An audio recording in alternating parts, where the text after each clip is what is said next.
can't go out. We're about to get started. You have missed your chance.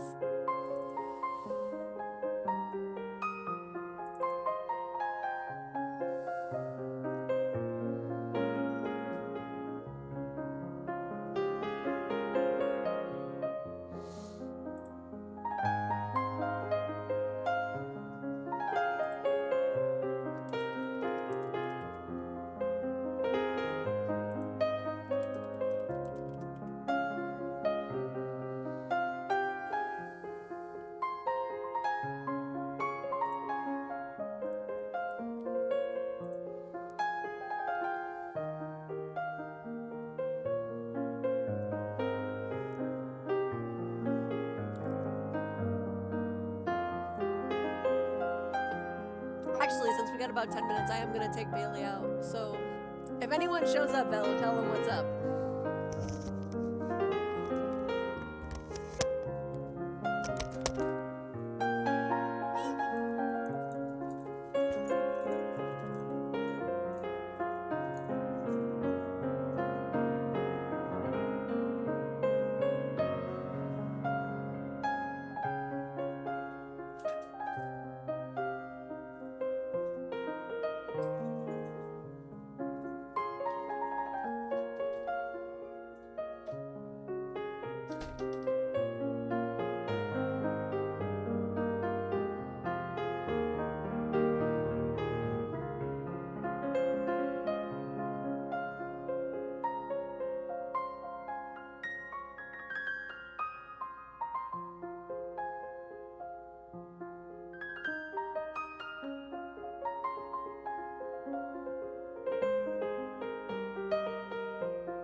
Alright, I'm back. Why is there no music? Excuse me, sir. Because it was between tracks.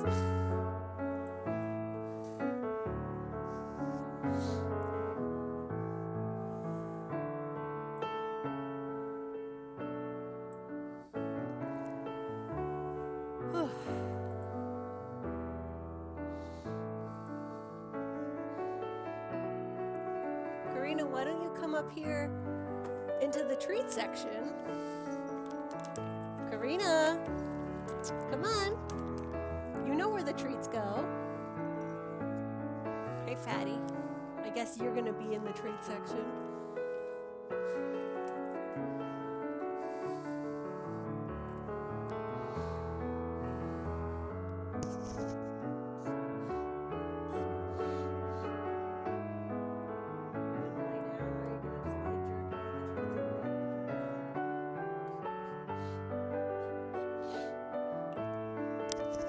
How's the music? Is it too loud? It looks like it's too loud. It's also like hella loud in my ears. Are you gonna sit? Are you gonna sit? Why don't you sit down, Fatty? Why don't you sit down, Fatty? There you go. That's a good boy.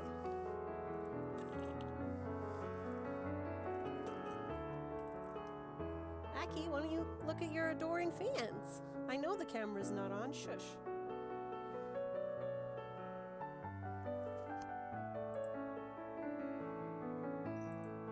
Okay.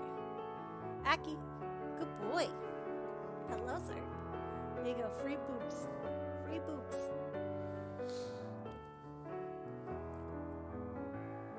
So, Velo, did you end up reading ahead like you planned to?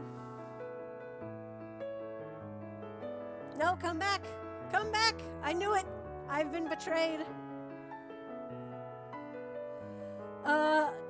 When I put it on him, he wears it full time. I think it makes him look distinguished. Also, I can hear him coming. Aki, come back.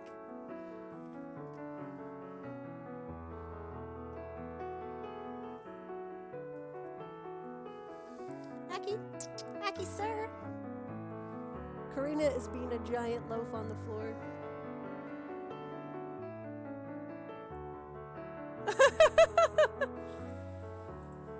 I'm really glad I made you stop when you did, because like I said, it is a straight shot to the end of the game from there.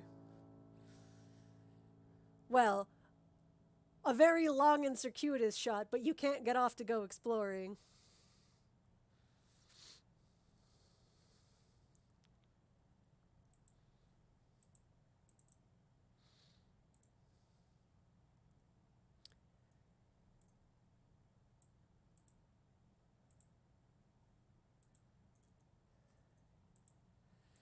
Velo really, really does not like Marin. Which I thought was hilarious. She did summon zombies on us repeatedly. Look, Lore, more for you. More for you. Now I keep telling Velo she has to read, trust me. Bailey, don't bark, I just took you out. Karina, why don't you sleep in one of the beds? Any of the beds. So the reason she's on the floor is because there's a paper bag there. I'm taking this. This is my bag now. She's very unhappy with my decision to take the paper bag. Here. The paper bag's up here. You can come sit on it over here.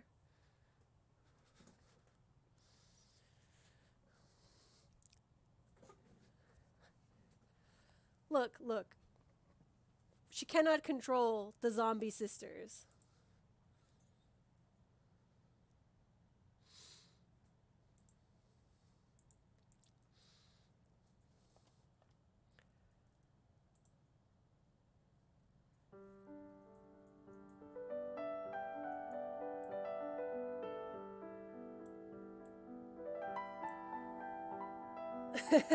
All right, is everybody here? Are we here?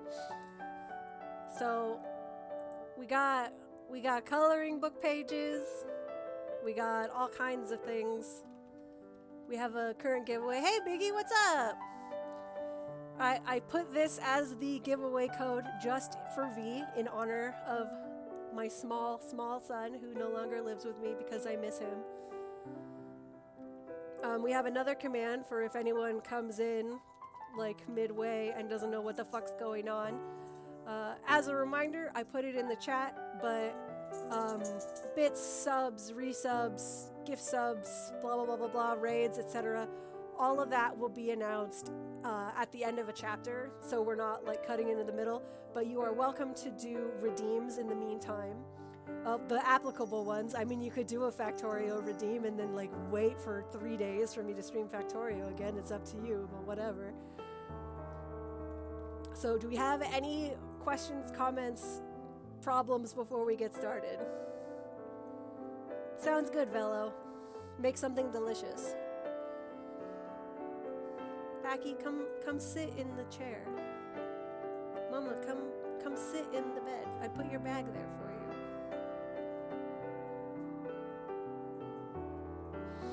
All right. Hey, Kerf, happy Thanksgiving. So I'm gonna get started. If someone says hello and I am in the middle of something, someone else in chat, feel free to be like, by the way, TK is not going to respond until we are in chapter break. And I am thankful to have you in my life too, even though it is no longer Canadian Thanksgiving. Thank you very much. Oh. Hey, Star-Lord, thanks for the follow. However, we are going to get started now. So, Act 1, Chapter 1 of Gravity Shift. So God does exist, Jitsu Gishin whispered. Odd thing to hear from an anti-priest. Jitsu frowned, blinking his brown eyes. He didn't think an angel would sound so sarcastic. On the other hand, the woman bending over him wore white with a halo of blonde hair around her face. An angel? He thought. Well, I did take 2 solid hits from that Imperial Defense robot. I'm not dead? He mumbled. He blinked again, and his eyes came into sharper focus. Jitsu reached for his tech band, but the stretch left him groaning in pain. He tilted his head enough to see nothing on his left arm. Jitsu dropped his head back onto the pillow. Stiff infirmary fare. Not dead then, but communications removed. Not a good sign. Not quite. You should count yourself lucky the Empire was here to save you. The locals didn't have a surgery robot capable of the procedures you needed. She shone a penlight in his eyes and prodded around his chest. He winced as she touched the bandages there. Most of your color has returned. I assume you're normally quite swarthy. I'd guess Hmong if you were Imperial. Yangtze. Burgundy embroidery snaked across her white dress, crosses and curving symbols. A priestess. Oh, he sat up, aching but not restrained. She was only about 150 centimeters tall, at best. Even with his pitiful 165, he could take her. Probably. Preparing to strike, he tensed up under her prodding fingers. Playing with your food before you execute it. If you have crimes or sins to confess to, I would be happy to listen. I am a sanctified priestess of Eon. She reached up, and her thin fingers adjusted the positioning of her rectangular hat. I thought only bishops wore those silly hats, he thought. Jitsu struggled to keep his thoughts from drifting, but the woman seemed serious. Perhaps she didn't know his real identity yet. No sins, I just, I heard things. Maybe I've been misinformed about the Empire by those, off-worlders? He mumbled a bit, but he was unable to fake the local accent.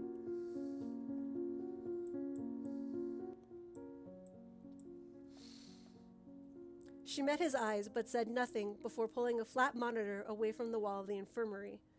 A few presses on the side of the monitor, and the medical charts disappeared. The lined, dark-skinned face that appeared aimed a withering scowl at him. Fatima Abbas. If the priestess knew enough to contact her, the game's up. Jitsu, what's wrong with you? His captain sighed after speaking the words. She rubbed her right temple, the metal on the back of her glove glinting in the camera. This wasn't exactly my idea, he protested. I asked them to heal me, not turn me, outsource it. If we could, rebels, I've given my terms. You can see that he is alive, well, and as mentally capable as he was prior to his injuries. The priestess pulled out a tablet and pressed the screen several times before holding against her tech band to sync it. I have eradicated the false priests your comrades put in charge of the church on this planet. I trust you will stir no further trouble here, regardless of whether or not you choose to take back Mr. Gishin. You want 3 people in exchange for 1. Fatima crossed her arms across her chest, her worn jacket pulling at the shoulders. Her fingers, tapping on the leather just below her tech band, contrasted sharply with the metal plate on the back of her fingerless gloves. They are criminals that deserve justice brought upon them by the civilians. You should release them to local custody for no reason further than that it is the right thing to do. Be thankful that I am willing to return Mr. Gishin in exchange. The priestess's expression didn't change. She looked like a doll. I personally enacted justice on the false priest already. I am within my rights to do the same here. Jitsu winced. 1 rebel executed. 3 more would follow if his leader bartered for his life. The cold expression on the priestess's face didn't salve the wound. He jerked towards the screen. No! I won't let anyone die for me! His leader let out another heavy sigh and uncrossed her arms. Stop trying to sacrifice yourself for 2 seconds, idiot!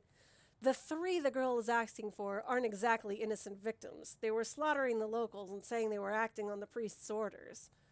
Her mouth set in a grim line. I wanted to deal with them myself, not give the Empire a propaganda victory. Oh, I changed my mind. I understand your desire to enact justice yourself, his captor said, as if he hadn't spoken. I'd sooner shoot their heads off their shoulders before allowing them the chance to possibly wrestle a non-guilty verdict from the local tribunal. However, I must respect the rights of the civilians here in the Iron Shed. Are you serious? Jitsu asked, scooting closer to the far side of the medical cot. He snapped his gaze towards the screen. She's joking, right? She wouldn't actually blow their heads off. He snuck a look at the priestess, noticing the heavy gun strapped to her hip for the first time. That thing's huge! Can she even shoot that without falling over? Fatima cleared her throat and looked away from the camera. Given Bishop Caprice Julian's reputation, I would say she's serious. Bishop? He shook his head, happy to be distracted from the image of her using that gun. That couldn't be right. Damn, who are they going to ordain next? The words spilled out of his mouth before self-preservation could kick in. Jitsu's jaw snapped closed through no effort of his own. He struggled to open it. It's Priestess Julian, Abbas. My mother is Bishop Julian, and my rank is beside the point. Do we have a deal or not? Yes, we agree to the terms of our discussed arrangement. Should you change them? Fatima trailed off, eyes narrow and hard. Jitsu worked his jaw open and shut once the magic went away. A priestess, of course. They all have magic. So I just get to walk out of here because you completely trust our word, right? Unless you would care to confess sins against the church or crimes against the Empire, I am not particularly interested in you. Hopefully giving these people the true murderers will restore their faith in the church. She paused. Though you claim to believe in God now, so you mayhaps choose to stay and learn to follow his path, and I will find something else to bargain with. No, that was just the drugs talking. Jitsu tested his weight, easing out of the bed. Whatever you said about the Empire's atrocities, they fixed him up well enough. His bare feet stung on the tile floor, and he ached under the bandages, but otherwise he felt fine. He glanced around for his clothes and belongings. So, if you hadn't needed me to bargain with, what would you have done when the locals came to you for help? I'm curious. Caprice shrugged. Sent you to the academy. She flicked a lock of blonde hair over her shoulders. That is, if a boss had no compelling reason for me to turn you over. I trust from her reputation that she is resourceful enough to think of something worth putting an Anpri back in the fight. You have a lot of nerve to use such sass to my face. Trying to talk yourself out of a deal, Julian? I'm not going to give you a pass just because you're young. Your word is your bond as strongly as his is mine. You will not change your mind. I would have thought you'd have let me bleed out, Jitsu commented, curious, but still taking his chance to ease toward the door. The woman might still change his mind, and he would need new armor. Oh, and I'd have to go back to Yangtze to get another tech band registered. Fatima sighed again. Where do you think you're going? You realize you're in orbit, right? That's why you're not in the brig. Where are you gonna go? This is a ship? A dozen beds, instruments, and computers of every description? He would have guessed a full hospital wing. No expenses spared for a bishop. How long until I get out of here? It's looking like 30 hours, if the weather holds. You'll have to sit tight until then, kiddo. Fatima didn't sound sympathetic. Right. Well, I should be fine. Tell him, the others, not to worry. I doubt I'll be getting equipment back while I'm a guest. He rubbed the back of his neck and looked down at his feet. Of course, and when you get back, you can explain how you were stupid enough to get shot. Fatima ended the call on that last word. The screen winked out. I must say, I am also curious as to how you received such injuries, Caprice commented as she started leaving the infirmary, straight hair swishing with every step. For lack of something better to do, Jitsu trailed after her, stopping only to slip on a pair of disposable slippers from a rack of scrubs. The dull metal corridor outside shattered the illusion of a full field hospital. I'll tell you if you show me where to get something to eat. I'm starving. Mess is this way. She beckoned him, her nails painted the same striking burgundy as the embroidery on her dress. I would advise you not to attempt to make conversation with my men. At times, their distaste for the rebellion outweighs their faith. I would rather there be no accidents. Right. Jitsu could imagine the loopholes in his guarantee of safe conduct. So sorry, I told him not to antagonize my men. He rubbed the bandages on his shoulder through the thin medical scrub. As you may have discerned, I have Priestess Caprice Julian. She neither paused nor even looked at him for the introduction. He bit his tongue to keep from asking about Fatima's bishop comment. Right, Gishin Jitsu, you were right before. I am from Yangtze, and according to my dad, Old Earth's Japan before that. When she didn't contribute to the conversation, he sighed. So much for small talk. There was this village, taxed into starvation, literally, and a yonic supply base not 10 kilometers down the road. I decided to do something about it. The guards didn't want to let me in. We agreed to disagree. I was hit on my way out. Someone had activated the security mechs. Made it back to the village and, well, I guess you know the rest. He frowned. You probably executed some of them for thievery while you were at it, huh? But I was the one that did the actual crime. They were just hungry. You really have a death wish, don't you? She pulled him to the side of the hallway and pulled out a tablet. It lit up at her touch and soon displayed a map of the planet. She zoomed in on the area that had asked for her aid. Which village was it? Are you sure it was the one that called me? If you don't know, I'm not telling you. Like I said, it was my crime. If they are starving due to improper taxation, then a greater crime has been committed than your petty thievery. It is against his will and against the laws of the Empire. If you choose to say nothing, I have no choice but to assume you are lying and charge you with theft of imperial property. The color rose in Caprice's face as she went through her tirade. Improper taxation? You mean it's not imperial policy to grind people into the dirt? Jitsu shot back from between clenched teeth. How deluded is this woman? No wonder she's a bishop. She's bought the whole yonic self-righteousness, all right. If you're going to blackmail me with reneging on the deal, fine, I'll tell you, but don't act all morally superior.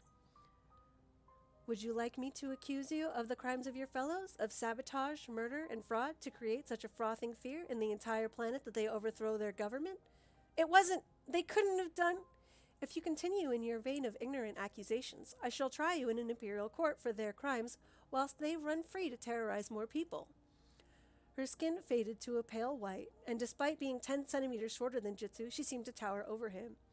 There is a cancer in the Empire, and you would hinder my eradication of it to prove your point rather than see people's lives improve. Jitsu paused, hand frozen over the tablet. Even someone as bad at reading people as him could feel the genuine passion and conviction Caprice felt. Not like the self-interested officials he usually tangled with. Not one bit. A cancer? What do you mean? The rebels? Where is the village, Gishin? He touched the section of the map with one finger. That's the depot. The village is there. Caprice turned her attention to the tablet and flipped through charts and menus more quickly than Jitsu could follow. She muttered, "That village isn't being taxed at all by the Empire." She tapped the edge of the tablet to the bottom of her tech band to sync it and then returned it to her pocket. Your comrades have a lot to answer for. Her fingers flew over the controls on the tech band. At length, Jitsu saw it read, "Message sent." "What are you talking about? There's probably some local official faking his reports and pocketing all the profit. We liberate people. We don't make them starve." "Except for your fellows who thought murdering in the name of the Empire was the way to get people to give up their allegiance.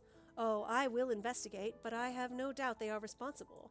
That village is directly within their sphere of corruption." Jitsu scowled. "Yeah, well, the Empire pushes people to extremes. I don't support that sort of thing, and my friends don't either. You heard a boss. We would have dealt with them ourselves." "Then do not associate me with those who would bring harm to my people and go against his will." Her tone reminded him of his primary school governess. Okay. He paused before changing tactics. "You really think a repressive, galaxy-spanning empire is what's best for people? What about freedom? Democracy?" She rolled her eyes and continued her way down to the mess hall. "Do not presume to know the state of affairs in the Empire when you have only seen strife-ridden planets under the influence of a heretic." Jitsu shook his head. "Even on Eon, nobody voted for the Emperor. The prelates did. He takes the role of both arch-prelate and Emperor. The last time there was a free election, the consequences led to the abandonment of Old Earth. Study history, lest ye be doomed to repeat it." "That's so far back, it's practically a myth," he protested. "We don't even know what really happened to Old Earth." "It's not practically a myth. We have electronic records from long before the Exodus.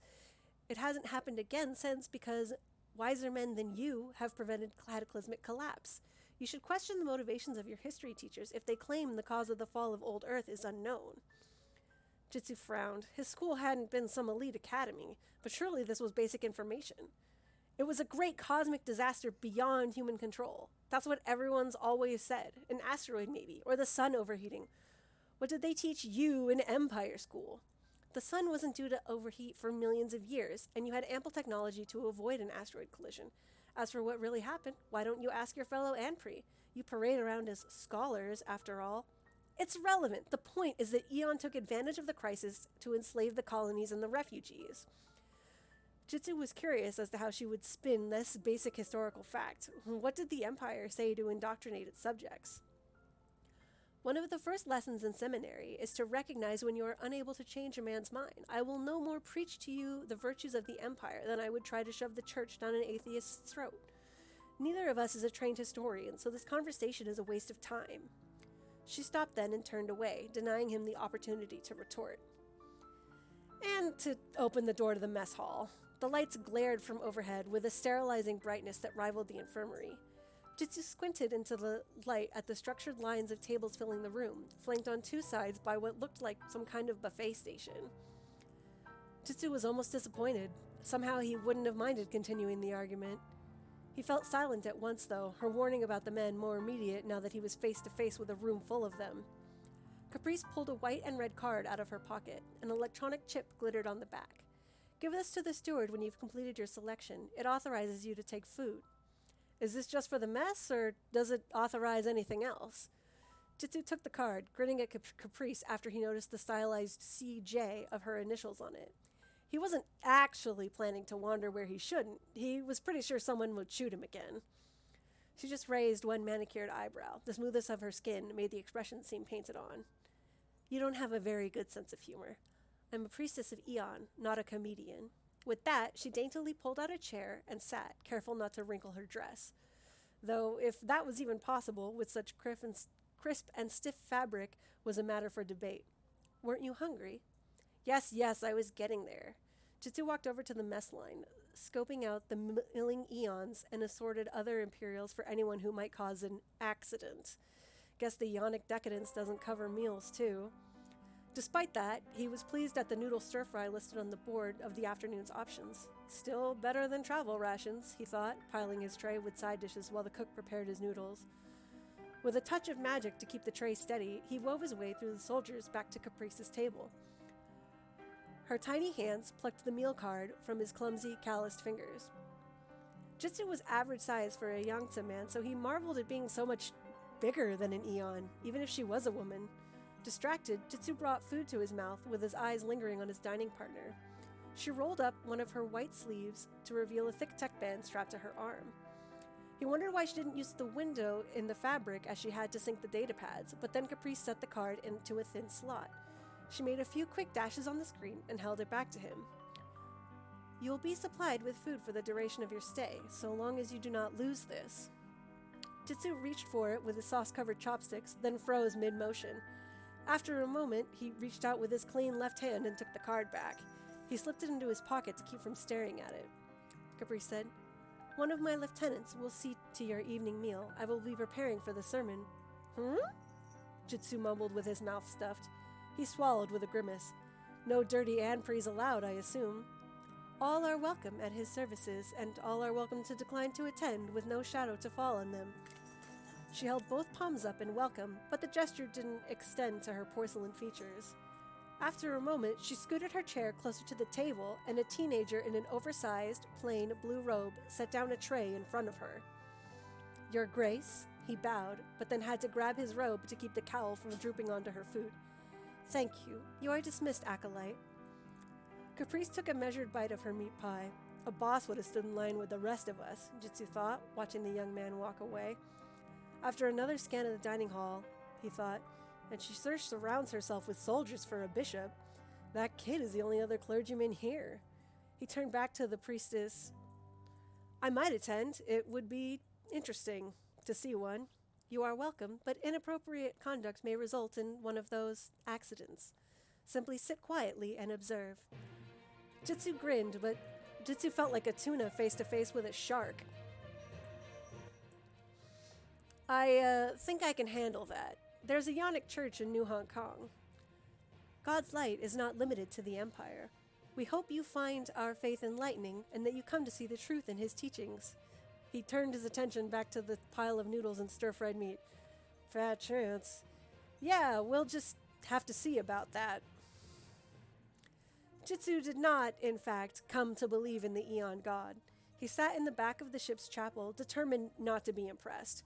Most Yonic churches boasted some more elaborate decorations and more luxurious pews. Outside of the small one in New Hong Kong, he and the rebellion vandalized them after hours. Attending a service felt wrong, but almost against his will, Jitsu found himself paying close attention. Caprice conducted the ceremony in Yonic, but a line of monitors over her head displayed subtitles in the common language. Is that standard? I don't think I've seen that before. The words spoke of a God who loved his children, forgave their sins, protected them, asking for nothing in return. A God who urged people to treat one another with kindness and understanding. How did they reconcile this with their expanding conquest of the galaxy? Jitsu pulled a tablet out of the back of the pew in front of him and scrolled through a translation of their holy book, but found new answers. Was it a noble vision corrupted by men, or was he missing something?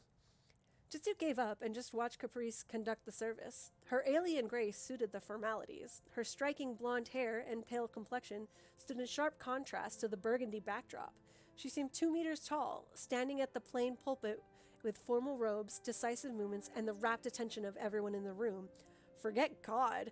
The men in this room fought for her. Their bishop, their commander, filled them with so much fervor as the cause did the rebellion. After a pause in her oration, most of the crowd stood and shuffled towards the pulpit to receive the bishop's blessing. Half a dozen soldiers remained seated, but kept their attention forward. It troubled Jitsu. She didn't limit her men to religious sycophants, and the atheists still held her as an object of devotion.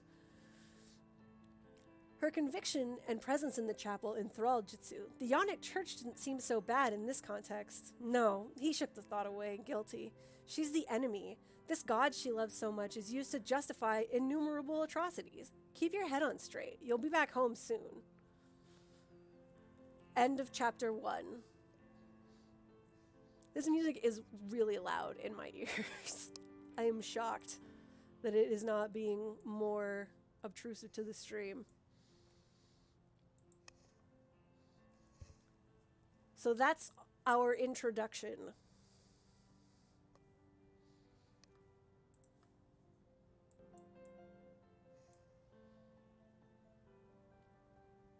Yeah. I hope it's better now, though obviously this is a break between tracks, so it's silent. Yes, Caprice is your wife, we know.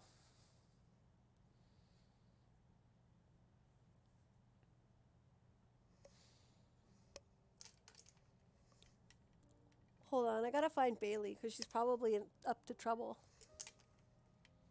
Give me 1 second.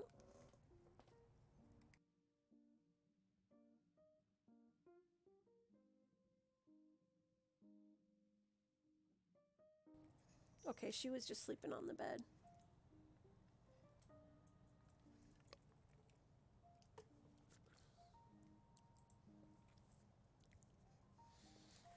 So, just to be like really clear, Jitsu is his given name,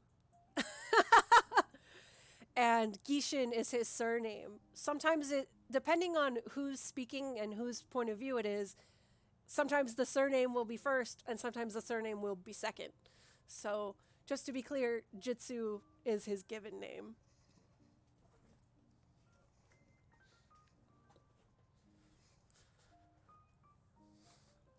Chapter 2.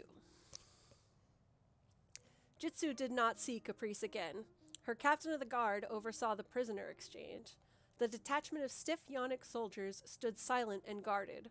When no trick or trap snapped out to the rebellion soldiers, Jitsu let out a breath. She kept her word.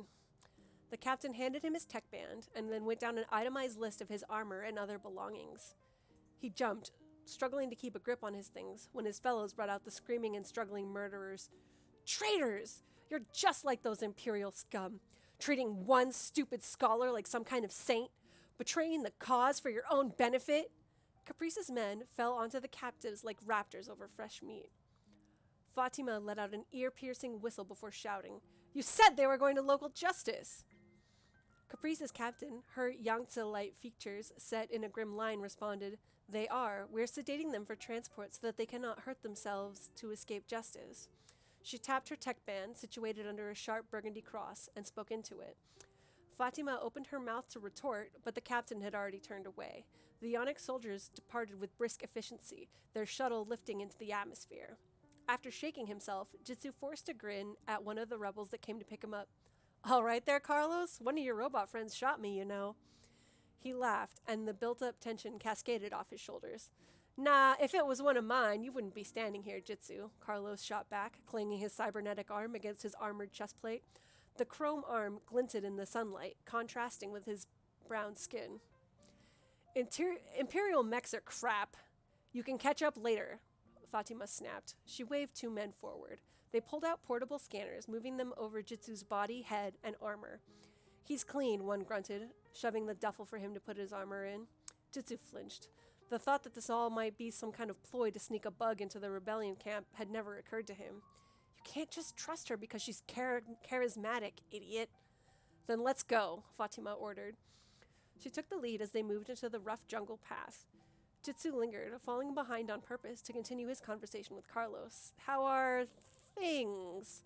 "Things are worried sick," his friend said, looking at him with both his natural blue eye and cybernetic orange one. "I don't think he expected to ever see you again." "He submitted an inquiry to my database," a mechanical voice said.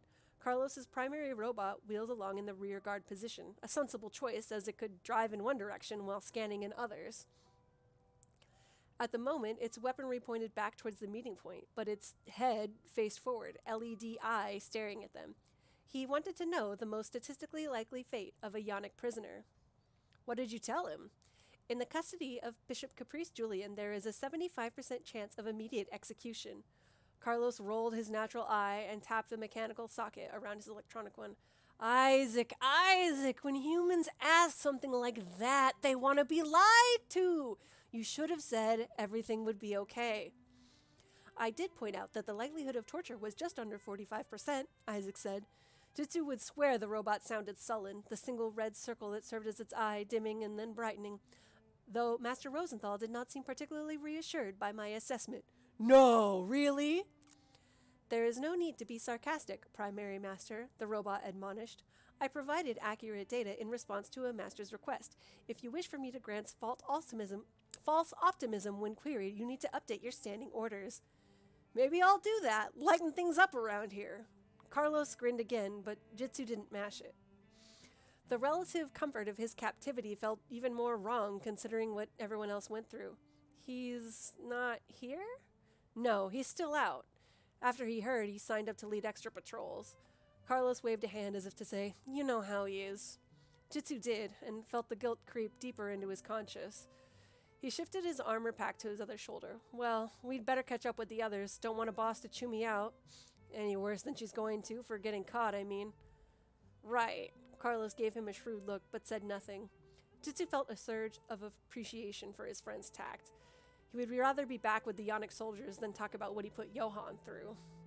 He moved up the column until he was side by side with Fatima at its head. She shot him a glance, then turned her attention back to the path. "Thought you'd get my lecture over with, did you?" "Something like that," Jitsu said. "I thought you'd have other things on your mind when we got back." "Consider it as always." She kicked a fallen branch out of the way with one steel-toed boot. The soil churned and smoothed before each of her heavy steps. "Let's cut to the chase here.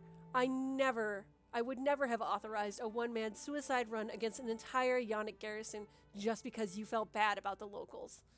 "I know, which is why I didn't ask. I figured I'd be gone an hour or two. No one would be the wiser." He shook his head. "Didn't work out." "No, it didn't," Fatima sighed. "Jitsu, you're a good kid. Your heart's in the right place, and Callum recommends you. But I thought you'd get it by now. We're not playing a game out here. We've lost a lot of men with more combat experience than you. Magic doesn't make you invincible." She waved a hand in front of them, and the turning ground shot forward, smoothing the path some 5 meters ahead. "I know. Apparently you don't. Start acting like it." She looked at him at last, not glaring, just disappointed. "I'm not going to shout at you or punish you, Jitsu. You're the only one who can decide when you're ready to stop acting like a child." She lengthened her stride, leaving Jitsu behind. "I think I would have preferred a lecture." "We're clearly not making enough progress. These idiots turned one of our own over to the Empire."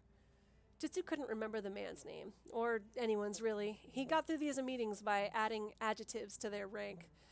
Maybe if he received a promotion, he'd pay more attention. Or maybe he contributed to why he didn't get promoted. Regardless, he pegged the speaker as Captain Angrybeard the first time he saw him. He shifted in his seat and resisted the urge to scratch his nose. This informal council of the militia captains and scholars had been called to discuss their situation on the planet Leinster, and his capture held the first slot for discussion. "Jitsu was taking care of a personal matter outside of our perimeter when he was injured," Fatima said, unruffled by the other captain's outburst. She examined her nails, sticking out of her fingerless gloves. "We weren't in range. A Yannick ship with medical facilities was. The villagers were concerned with saving a life, not the political implications." "He was he?" Captain Angrybeard said, his magnificent facial hair bristling with righteous indignation. "I've disciplined him appropriately," she shot back, folding her arms. "That's not what we're here to talk about. We're here to talk about how the incident affects our strategy, if at all," she said, tone hard as the rocks she had power over. "I suppose it doesn't matter as much as the fact that another false priest was discovered. How does that keep happening? We can't afford to keep losing scholars." "The long-term failure rate of that particular strategy is 100%. Seneschal Grey Hair's robot chimed in. "The average time elapsed from the beginning of the operation to its failure is 3 days. "There's clearly some element of priest training we're missing," Fatima said. "Something that none of the ones we've captured have given up, even under interrogation. Perhaps they aren't even aware of it. Maybe it's something the church does to them, a mark of some sort? If that's the case, we'll never be able to plant a spy," said Captain Gloomy. "What mark?" said Angrybeard in frustration. "We've had all our scholars sniffing all over them. They've never caught so much as a trace. The point is, we can't rely on deception to take the Iron Shed, even with the chaos from their religious infighting. We'll have to do it the old-fashioned way." Jitsu's commander didn't sound too disappointed. "I suggest we move on to our scouting intelligence."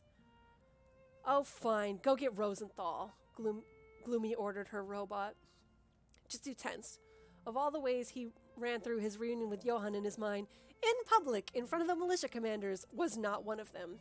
Why couldn't you come see me first? If only it had been someone else. Before Jitsu had time to prepare himself, Fatima's robot was back, with Johan marching in its wake. As always, he looked perfect. Despite trekking through the jungle mud for the last week, he'd found the time to polish his armor before the council meeting. He was upright and self-controlled, of course, his gaze not even pausing over Jitsu as he swiveled to face the captains. You asked for me, sirs? Yes, we'd like to hear your report on the Yonic deployment south of here. Jitsu watched Johann as he spoke, paying no attention to the details of the enemy movements. Yes, he certainly looked presentable. He was a full head taller than anyone in the room. He'd shaved just before the meeting in an attempt to look professional, the blonde goatee neatly trimmed and the perfect accent to his tousled blonde curls. Johann gave his report with clipped precision.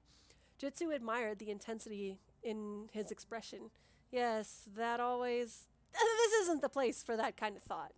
He shook himself, hoping no one had read too much into his staring. You're certain that's their main supply line? Angrybeard was saying. Yes, sir. We've had our robots run analysis. It's definitely the largest volume of traffic. Carlos Garcia's robots are top-notch hackers. Johann folded his hands behind his back, his body language suggesting he'd finished. We're still outnumbered, even with the new arrivals from Baltica. We're going to want to hit them while they're weak. Cut their supplies before we start trying to take positions, Fatima said. I suggest we act on Johann's intelligence and strike the depot first. Jitsu expected a debate, but for once all of the captains nodded along, even Angrybeard. I guess they're finally warming up to having a Milani captain. Abbas and the rest of the Milani have been fighting the Empire the longest. It shouldn't have taken this long. Captain Abbas, you asked me to monitor the Imperial propaganda stations. The robot that brought Johann interrupted. Yes? The story you wish to view has just aired. Shall I begin a playback? Do it, she ordered. The captains shifted in their screens to look at the report coming through their individual feeds. Jitsu narrowed his eyes for a moment, but then it clicked into place. Of course. She wants to see what the Empire is doing with the prisoners she gave up for me. He watched as the robot stepped forward, adjusting something on its metallic arm. A hologram of two professionally dressed news anchors appeared in the center of the table. And in other news, Bishop, the anchor winked at the camera. Caprice Julian has given a press release on the Ironshed revolt. A screen rolled down the hologram and a video played. In addition to the false priest, I have confirmed reports that the three men claiming to be Imperials were conducting executions on church orders in Leinster. Of course, these men were not in fact Imperial citizens, but rogue members of the so-called rebellion. Caprice's face blinked out then, replaced by a clip of Fatima with her face censored out and covered by the words rebel operative. Rather punish them ourselves for these atrocities, which we in no way endorse. The screen flickered back to Caprice in her formal, embellished robes. The perpetrators have been handed unto local justice where they await trial. The hologram refocused on the anchors. That was cute. Caprice is always so unpredictable, right? We can't expect to keep getting better news out of the Ironshed, too. Let's see if we can pry Dominic out of the academy. The anchors both laughed, and the hologram faded out. That wasn't what I expected, Fatima said in the silent room. They caught us in a pretty hypocritical position. I thought they'd be really milking it. They don't seem to take this Julian person all that seriously, drawled Captain Gloomy. It undercuts their own attempt at messaging. If no one takes her seriously, why was there a 75% chance of her executing me? Jitsu exclaimed, unable to help himself. The anchors mocking her didn't make any sense. He'd been quite impressed with the woman's passion, and he wasn't even on her side. It's probably because she isn't taken seriously. She's basically a celebrity, Johann said, shaking his head. When they caught our fake priest, she executed him personally, shot him in the face, point-blank range. It wasn't pretty. What do we know about her? Why was her ship hanging around here? Asked Angrybeard. She's not with the local garrison. We'd have heard. Caprice Julian is bishop of the Ironshed region of the Yonic Empire, the robot intoned, seeming to recite from some database. She has authority over the church in this area. She was most likely on Leinster specifically to unmask our false priest, descended from... That's enough. She's got plenty of authority. Do we have to worry about her reinforcing their garrison here? The church business could just be a cover. I don't think so, Jitsu said, interjecting on purpose this time. I got some exposure to her while I was captive. She seems genuinely committed to cleaning up the Empire and the church. I really think she did just come out here to deal with the fake priest. You can't believe anything that Tart may have said, Johann said, voice thick with unexpected venom. She's Yonic, Jitsu. It's possible she dropped him off and flew out to their garrison, Fatima said. But I actually agree with Jitsu. It's certainly possible that this was just a church matter. It doesn't necessarily mean the Empire is going to reinforce. She smiled without much humor. With that so-called false prophet running around Oriel, they don't really have the forces to keep the rest of the Iron Shed away from us, and they know it. One bishop's personal guard isn't going to make a bit of difference. Agreed, Angrybeard said. A large-scale reinforcement from local troops just isn't possible. We're pushing multiple planets. What we need to worry about is their conscripts in other sectors, assuming the 6-month course of basic training. Jitsu could tell his part of the council meeting was over. He wasn't interested in hearing more about this Yonic religious squabble. The captains had never shut up about it since they decided it was the perfect chance to seize the region. He slipped out of the tent without asking for permission. He lounged in his tent, flicking through emails from home. Most of them were from his sister. Satomi was busy with whatever it was she did at New Hong Kong University these days. He had to get news of his parents through her. Father hadn't written him in years, not since he gave up fishing to join the rebellion. The bioscanner beeped, someone standing outside, their vital signs triggering the device. Jitsu glanced over at the computer screen wired into the tent and examined the feed from the camera over the entrance to identify the visitor. Let him in. The flap slid back at his spoken command, allowing Johann to enter. You're not supposed to leave council meetings early, he admonished as he stepped inside. The tent hissed as it sealed itself behind him. Adjusting for optimum temperature control, the screen announced, lowering 1 degree Celsius. Jitsu shrugged. I didn't have anything else to contribute at that point. What? Did someone notice? The cameras didn't even cover me. No, you're just not supposed to. Johann shook his head. You're also not supposed to run off by yourself and get captured. A boss told me what happened after the meeting. Jitsu, what were you thinking? I wasn't just risking my neck for nothing. Those people needed help. Those people shouldn't come before your direct orders from our commander. Jitsu frowned. If we're not fighting for them, if we just follow orders blindly, what's the point? What are we even fighting for? We are fighting to destroy the Empire, Johann snapped. Our orders are to keep us safe because we're the only army with a shot at it. We can't just go around risking ourselves for nothing. And you're a scholar. It wasn't nothing.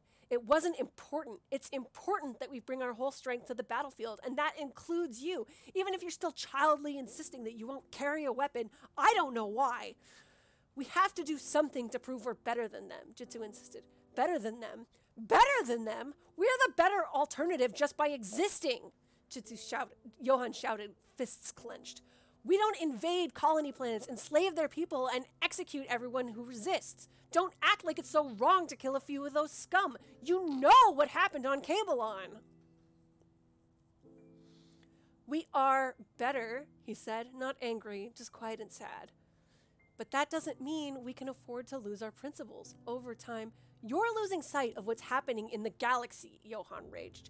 You with your, she's not so bad, and I think we can believe her. Hell, you were only captured for a few days, Jitsu, but that's all it took for one art to put doubts in your mind.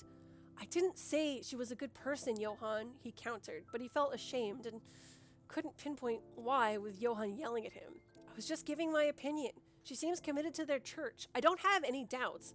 I was worried sick about you, Johann said, still furious, jumping from grievance to grievance.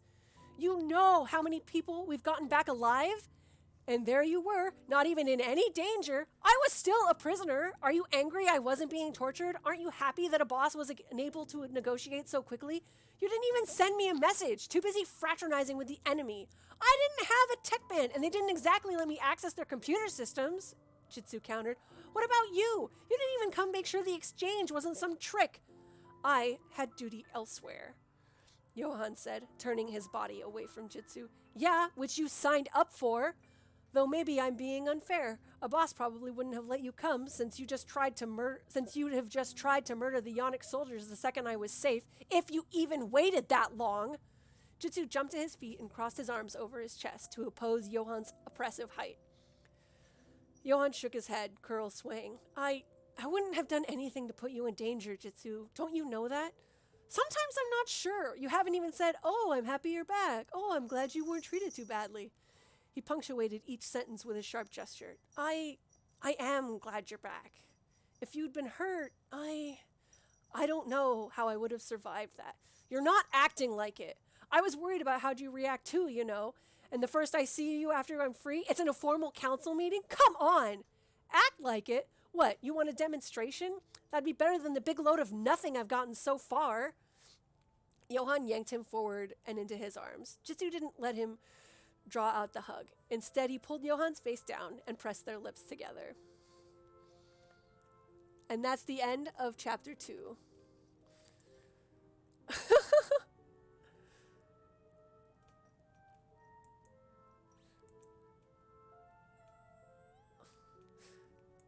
You guys want to see Rodrigue? You're terrible. You're all terrible.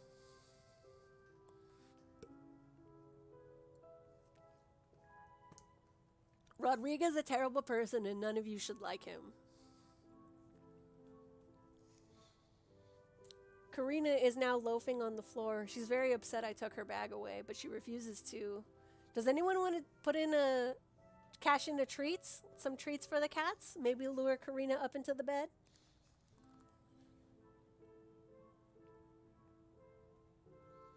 You can DM it to me.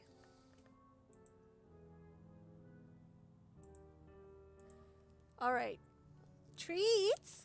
Mama, do you want treats? Come on, Mama. Come get your treats. You know where they're at. Come on. Not you. Oh. I hope you heard that crash.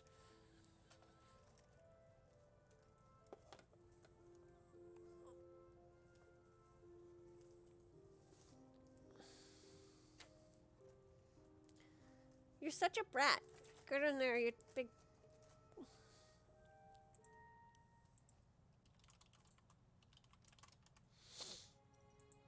See, that's why the bell is so great. It's so much funnier.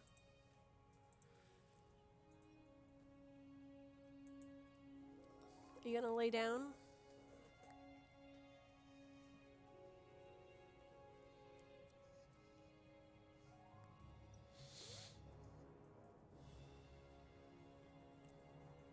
You should stay in the bed this time, Aki. And look, Karina's on cam, even if she's not in the bed.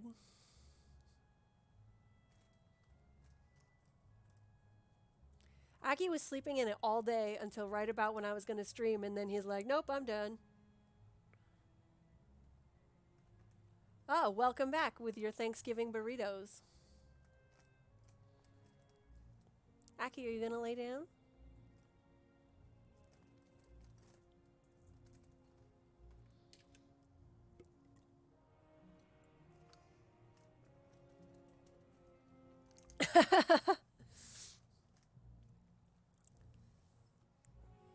I'm sure everybody would have been disappointed.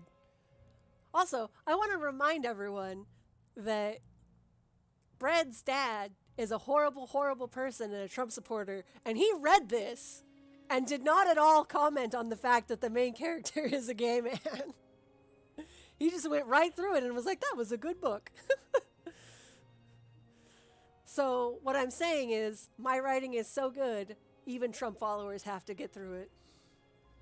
All right, moving on. Chapter 3. Jitsu didn't run into Fatima again until the following morning in the mess tent. He was leaving the line, trying his best not to make unfavorable comparisons to the food on the Yannick ship, and failing, when he noticed her at one of their retractable tables. He brought his tray over and stood in silent request until she nodded, indicating he should sit. How'd the rest of the meeting go? Let's just say you picked a good time to skip out, she said, shaking her head. Nothing too interesting. Jitsu nodded, picked at his food, and wondered how to phrase his next question. Fatima didn't take long to pick up on his hesitation. Something about the part you were there for bothering you? Yeah, I mean, you said something about the priests not having a mark, but you and I inspected them with magic, and their auras are definitely altered. Why did I lie to the other captains, is what you're asking, she said with a laugh, sensing the tone of his voice. Jitsu, you haven't been to many of the council's meetings, or you never would have asked. His confusion must have shown on his face. You know how magic works for the Empire. Priests put in charge of society and everything. Out here, it's the opposite. Magic knocks you down a rank. If I wasn't Milani, they probably wouldn't have made me a captain in the first place. I thought scholars were respected. Back in New Hong Kong, everyone was nice to Professor Callum. Fatima snorted. That was one man in one city very far from the front lines, Jitsu. Besides, you were his student, used to treating him with deference. If you ever asked him about the times he fought by my side, he'd tell you the same thing I'm telling you now. People in our part of the galaxy don't really understand magic, at best, and a lot of them think we'd turn into the priesthood if we had half a chance. Not here, surely, Jitsu protested. But he knew she was right. It's worse here. We fight priests a hell of a lot more than they do. A lot of men have lost friends to Hyonic spellslingers. She shook her head. Trust me, the less we remind them we're scholars, the better. Jitsu started to ask her more, but she stood, cutting him off. Getting a call. Well, I couldn't get a morning off, I suppose. Take care of yourself. And she strode out, already tapping her tech band and to start listening to whoever it was. He wondered what rebel business was demanding her attention, but he wasn't left alone to think about it for very long. An olive-skinned man from another table swung into the seat across from Jitsu, grinning like they were old friends. Jitsu suppressed a groan. Mind if I sit down? Couldn't help but overhear your conversation with our fearless leader. Sure, I guess. He wasn't going to leave no matter what Jitsu said, so might as well make the best of it. So you were eavesdropping? Again? God forbid! I would never do anything of the kind. You were simply speaking very loudly, the man said, giving Jitsu an enormous wink. You should work on that. Do you want something specifically, Alexander? I told you to stop calling me that. That was my priest name. Because it's not enough to round up everyone with an ounce of magic and force them into religious servitude. You also have to change your damn name if it isn't Yonic enough. Racists, I tell you. Okay, sure, not Alex. He squinted his eyes. Was he wearing makeup? It's Rodrigo. Rodrigo Borgia. God, you don't even remember my name, the man said, looking hurt. Sorry, Jitsu muttered. Just kidding, I never mentioned it. And then he started laughing, amused at his own wit. Jitsu suppressed a sigh. Can we get back to the point of you coming over here? Oh, fine, be that way, Alexander stroked Rodrigo said, sighing and throwing his hands up dramatically. Can't wait to get rid of me. I see how it is. I came over to say, the former priest interrupted Jitsu, that I heard you and a boss going on about priestly auras and all that. Well, I've told her 1,000 times you all are doing the mark wrong. Indistinguishable from an actual priest, except you idiots keep screwing up the execution. I mean, I saw the last guy. His robes weren't even the right color, for God's sake.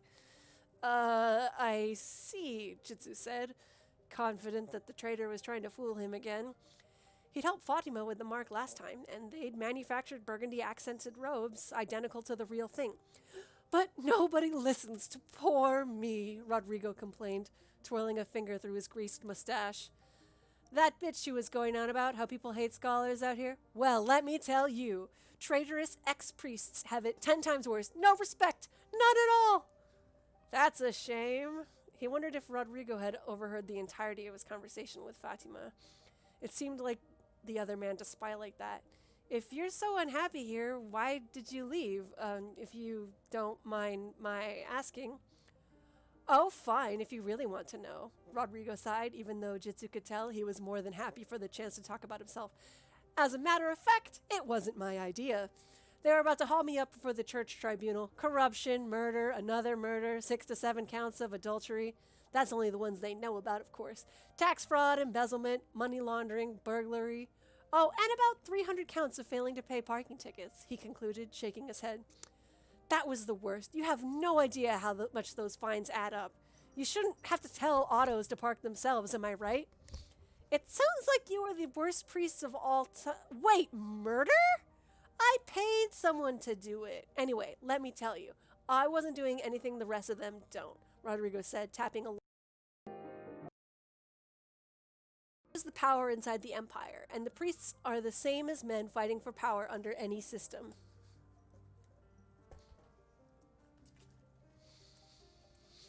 Just a lot more hypocritical. Oh, I deliver some harangue about not coveting your neighbor's wife and then go straight to a night of coveting.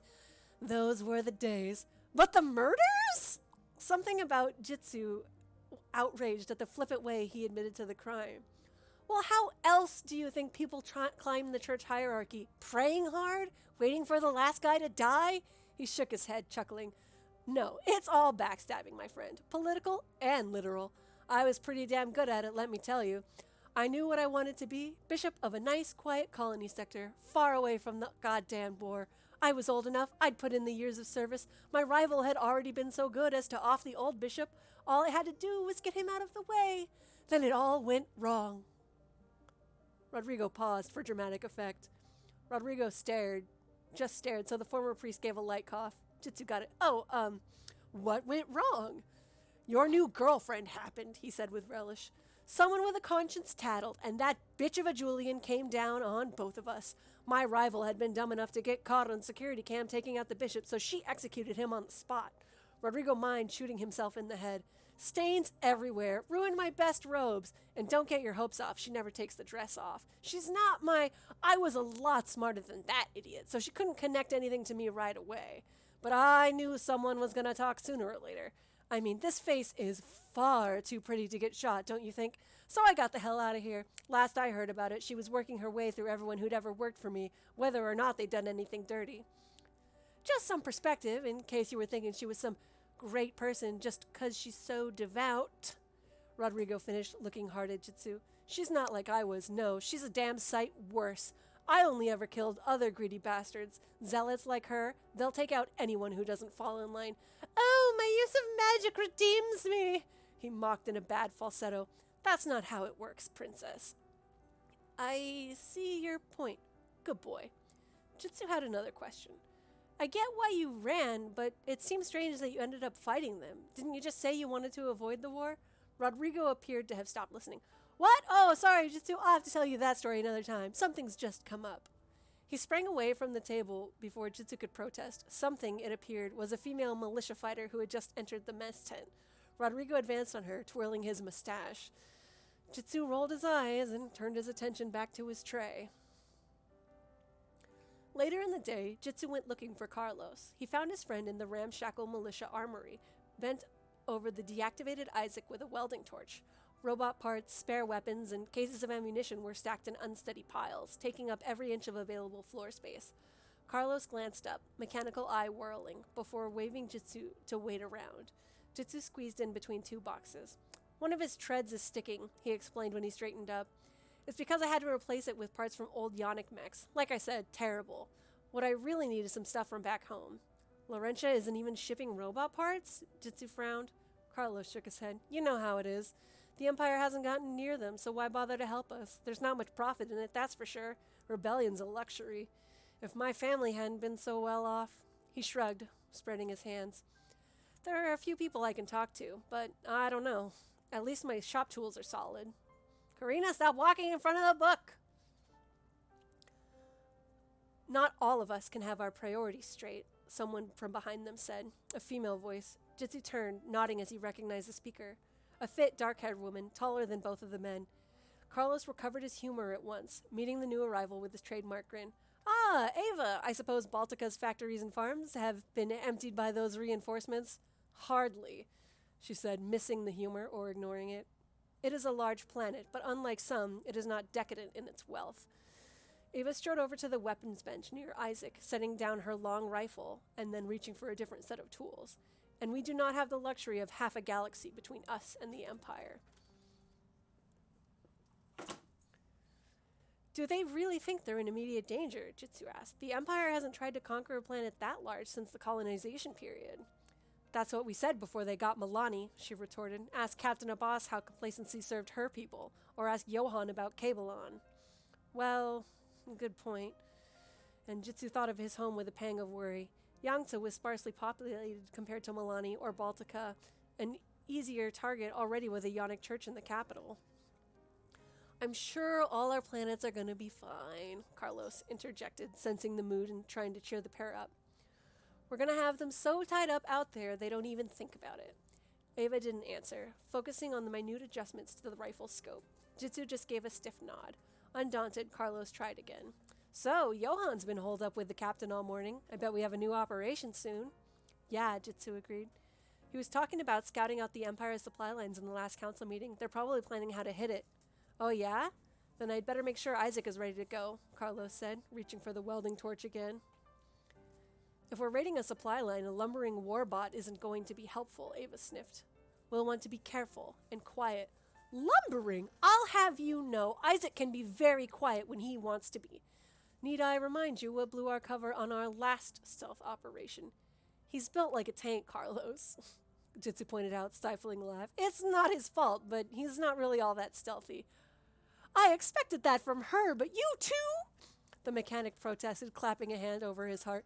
You just hate robots, Jitsu. I'm glad poor Isaac can't hear any of this.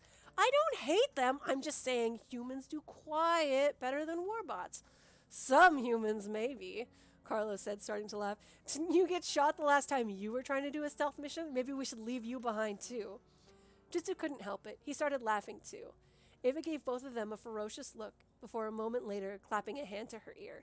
They quieted down as she listened to whatever message she received. Change of plans with the Baltican recruits, she announced a moment later. I have to go deal with it. Carlos shouted before she was out of earshot. Do you want me to calibrate that while you're gone? She set the rifle on a table by the door, but otherwise didn't respond. That means yes, the cyborg explained to a mystified Jitsu. Right. What's going on, do you think? Carlos asked, bending back over Isaac. I don't know. Maybe you should go find Johan and ask, Carlos said. I bet he'd be willing to talk to you, even if he'd tell me to mind my own business. Jitsu flushed. I don't know what gives you that impression. He's just, Yeah. Carlos waved the welding torch over his shoulder in issuing motion. Go on. I've got repairs to make anyway. Fine, but there's really nothing going on. Face still red, he turned to follow Ava out of the armory. Of course there isn't. Jitsu didn't have to try very hard. Johan sat with his back to the unsealed flap on his tent. Jitsu made sure the bioscanner alerted Johan before he walked in. How's it going? I heard you were in a big meeting with the captain. You know I'm not allowed to talk about that, Johan said without turning around. He bent over a large holographic projection. A map, but not of anywhere Jitsu recognized. Not that he paid much attention to the geography. Close the tent behind you. It's a security risk I overlooked. Yeah, I know the rules, but come on. He said, waving his hand so his magic closed the flap. You and I both know that nobody here is going to go run and tell the Empire what the new plan is. Do we know that? Really? I wouldn't be so sure, Jitsu. There are people in this camp we're not sure we can trust. That ex-priest Borgia, for one. Operational security is in place for a reason. But I wouldn't tell him, Jitsu argued, frowning. What's gotten into you? You're even more used into quoting the regs than usual. I'm a lieutenant in this militia, and I have certain standards of behavior I am expected to uphold. He looked up, an odd expression on his face. Actually, I'm glad you came by. There's something we need to talk about. He frowned. This was nothing good. He was certain of that. What is it? I wanted to inform you that last night was a mistake, and we cannot do something like that again, Johan announced, an edge in his voice. Jitsu couldn't believe what he was hearing. What? You sure didn't seem to mind at the time. I have additional responsibilities as your superior officer, and one of them is to avoid fraternization, Johan said, as if quoting from a book. His voice broke for a moment, and he continued, That was my mistake. What? Because of conflict of interest? Everyone knows you'd still order me to death if that's what it takes to beat the Empire. Or get yourself killed. Jitsu folded his arms. She didn't promote you yesterday. You've known about this the whole time. What's really going on? Nothing is going on. You almost got killed, then you were captured, and I was a complete wreck. You are the reason these regulations exist. Don't blame me for your inability to deal with that, Jitsu shouted, fingers curling into fists. Guess what? We're both going to be in dangerous situations. I'm not throwing our potential away just because I'm scared. You're an ignorant child, Johan snapped. You talk about loss, but you don't understand it. Your family is nice and safe back on Yangtze. You have no idea what it feels like to lose someone. Don't call me that. You're the one who's acting like a child. They're gone, Johan, and I'm sorry. But they wouldn't want you to sit around being so afraid that you keep hurting yourself. Don't tell me what they'd want. They'd want to be alive, but guess what? They aren't. The Empire killed them and kidnapped my sister, and then you start cavorting with the enemy like it didn't even happen. They were falling back into the same fight they'd had the night before, but somehow Jitsu didn't see it ending the same way. Not this time. Though perhaps that hadn't been such a good idea after all. Johan was right, but not for the reason they thought. They needed to resolve their argument, not ignore it. The same wounds floating beneath the surface burst forth once more. He knew it was happening, but it didn't stop him. If you're still upset about that, you're even stupider than you look. I told you I was a prisoner. I wasn't enjoying it. You could have fooled me the way you were talking in the council meeting. What happened to me isn't relevant to the council. I told them what was and hoped they didn't cling to the fact that I got myself captured and jeopardized the entire rebellion. What? Did she talk you into giving her intelligence? Johann asked, narrowing his eyes as he looked at Jitsu. That hurt worse than almost anything he'd said up to that point. What? Have you lost your mind? You seemed so disappointed that you couldn't spend last night with her. Jitsu glared at Johann, not bothering to protest the petty attack. Storming out didn't seem quite good enough, though it was next on the agenda. Instead, he forced himself into an approximation of calm. It was always best to draw on energies around him when he was clear-headed, as Callum had told him so long ago. There was enough water in the air of the tent to reach out and take it for himself. It was a simple process, one of his oldest spells. Jitsu gathered enough to fill a cup of drinking water and then flung it into Johann's face. The entire process took about 2 seconds. To Johann, the water would have come from nowhere. Serves him right, Jitsu thought, allowing the anger to flow back. He pushed his way out of the tent as Johann sputtered and coughed. Hours later, as night was falling, Jitsu got a message. He tapped his tech band, pulling up his personal holographic overlay to read it. Come to the spaceport. Pack for a long campaign. Standard climate. A boss. A timer began ticking backwards. She'd left them just 2 hours to pack, and he make their way over. So they weren't hitting a supply line. That would be the work of a night or two. Jitsu couldn't think of what else the mission could be. Something the council had gone over after he left the meeting? She hadn't mentioned anything when they spoke that morning, but she had gotten a call from someone. They threw this together last minute. Something important must have come up. He threw a few changes of clothes into a bag. Standard climate, she said. That meant the armor's environmental controls would be enough to deal with any weather. Jitsu realized he hadn't checked his equipment's condition since he'd gotten it back. He opened the container, but didn't see so much as a scratch on the blue paint. The Ionic soldiers treated it well. He felt guilty for thinking it, then angry. Who cared what Johann thought? A fact was a fact. They had not damaged his armor. Simple as that. Jitsu got to the spaceport half an hour early. He wasn't surprised to see Johann already there. They avoided looking at or speaking to each other. Jitsu turned around and stared in the opposite direction. Luckily, Fatima arrived a minute or so later. What's going on? Wait for the official briefing, she said. I don't want to explain it more than once. Her expression softened somewhat. I know it's short notice, but we didn't have much choice. Everyone's going to have the same questions. Jitsu knew the next few men and women by sight, but couldn't recall ever speaking to them. He grinned and waved when Carlos showed up, his warbot trailing behind him. Not a stealth mission, then. Hey, Jitsu, you know anything about this? Nope, all she said was wait for the briefing. No inside information from the LT? Carlos asked with a grin, which withered and died at the look on Jitsu's face. Ava showed up moments later, accompanied by a handful of people who looked like the new Baltican recruits. The clock on Jitsu's overlay counted down to the 2-hour mark. He peered at Fatima. She seemed impatient, but didn't give them any orders. What are we waiting for? And this is a pretty small team, whatever we're doing. A full 10 minutes after her deadline, Jitsu found out. Someone materialized in front of the group, a teleportation spell.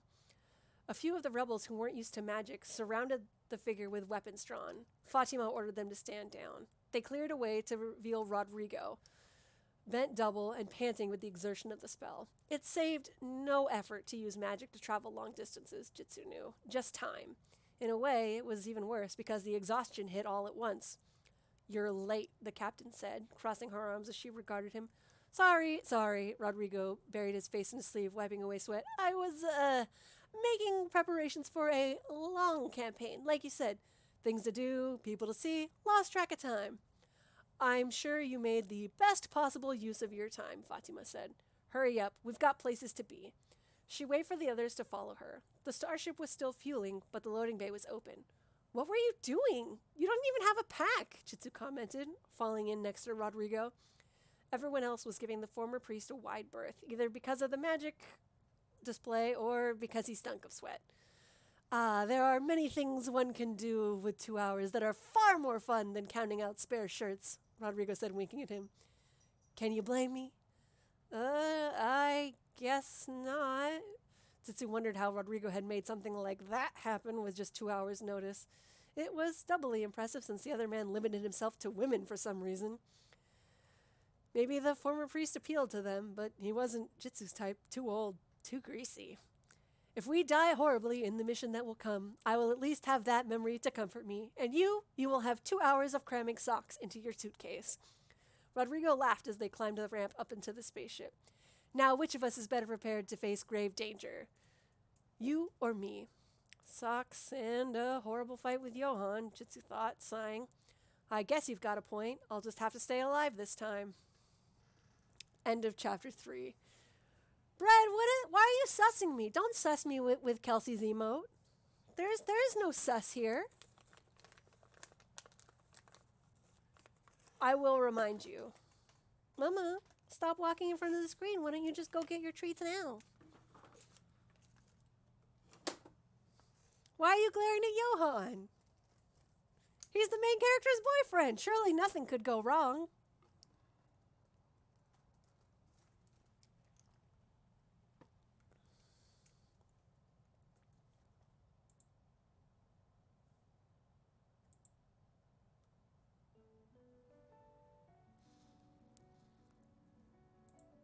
I'm sure he'll be fine. Yes, Lore.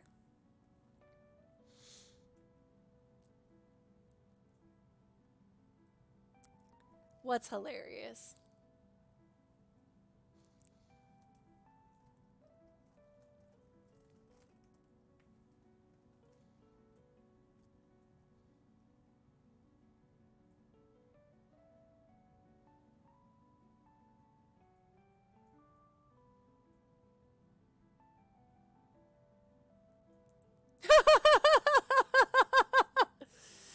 That's true. That is very true.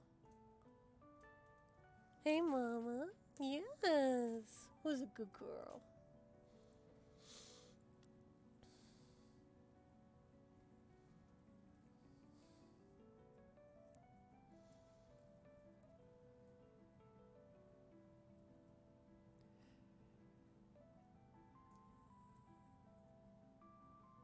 Well, the boys are wrong. Well, I don't know what draft you have, nerd, but I want it. I've noticed like a handful of typos too, and I was like, I was pretty sure we fixed all of these.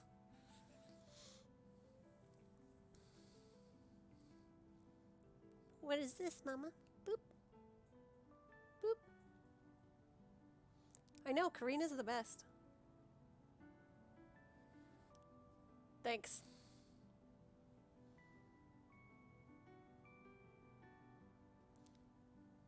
Oh, good. That's right. Lay down. Perfect. All right, chapter 4 is going to be the last chapter for tonight because my throat kind of hurts. So, let's get going. Chapter 4. Once the ship was on its way, Fatima called everyone to the conference room. She displayed a holographic map that Jitsu recognized, the same one Johann had been looking at in his tent. So he'd known about this all along. Jitsu scowled in his direction, but Johann pretended he wasn't there. As you may have noticed by now, this isn't a supply raid, she started. There were some weak chuckles, but most of them were too focused. She forced on. In fact, we're leaving the Iron Shed entirely. I'm sure you're all curious about our mission here. Several people nodded in answer, Jitsu among them. Arliss is one of the older Ionic colonial planets in this area of space. As you know, we've managed to stir up revolts in a few other colonies. It's a powerful propaganda victory to see the Empire's own deserting them. Arliss is the home base of Ionic operations in its solar system, so there's strategic value in it as well. It sounded like a tempting target. It also sounded like they had no chance of taking it, not with a single company. Jitsu glanced around the table, seeing the doubts mirrored on the others' expressions. If we only look at the size of their garrison, we have no chance of taking it, Fatima said. But we've received some intelligence. The Arlesian priesthood is a particularly repressive and corrupt sect. They've disgusted even the most faithful followers of the church with their actions, and the political resistance movement has been active for months. Arliss is teetering on the brink of full-blown rebellion. Our mission is to push them over the edge in a controlled fashion, not like Oriel. Did the local resistance reach out to us directly? Rodrigo asked. He looked a lot more interested than Jitsu would have thought, leaning over the table. They told us what was going on, but they didn't formally request to join the wider rebellion, she answered. We're going to have to move carefully. Convincing them to support us would be ideal, but if the Arlesians throw off the church and declare independence, that's still a good outcome for us and bad for the Empire. She nodded at Johann, who stood and manipulated the map. Jitsu made a point to focus on the hologram rather than the person. The Resistance has asked us to land here. As you can see, it's a remote location. We need to be wary of a trap. Not sure if we can trust them yet, so we'll all need to be in full combat gear when we approach the drop zone tomorrow. Ah, alliances, Rodrigo muttered, loud enough for Jitsu to hear. Assuming it isn't a trap, the captain and I will speak with the Resistance leadership and see what we can do to help. We have some ideas of our own, but they'll have more information about the situation planet-side. Until then, there's not much we can do to plan, Fatima added. Like I said, we could be here a while. We'll get a supply ship out here in a couple weeks. Until then, field rationing is in place. The local Resistance may outnumber us, but they expect us to do all of the heavy lifting. Jitsu didn't think of leaving this meeting early, but he tuned out a few of the more logistical details. It seemed like this would be an exciting campaign and a good cause. If only Johann hadn't come along. Combat ready meant making sure one's armor was at 100%, but Jitsu had managed to break one of the straps that would hold the gear in place. He knew how to make basic repairs with a touch of magic, but he needed a replacement for the item first. He made his way through the ship to the storage bay. It was difficult to locate his bag in the general jumble. Organization had never been the rebellion's strong point.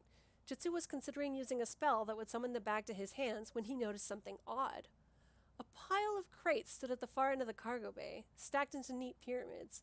That alone was enough to draw his attention. As he stepped closer, he noticed the crates were polished and gleaming as well. They didn't look like the average rebellion storage unit, which had been grimy when it was new and was about 10 years old. No, these were new and well made at that. They weren't Baltican either. The new recruits' things were arranged along another wall with their flag, a white tiger on a red field, stamped over everything. He pried one box open.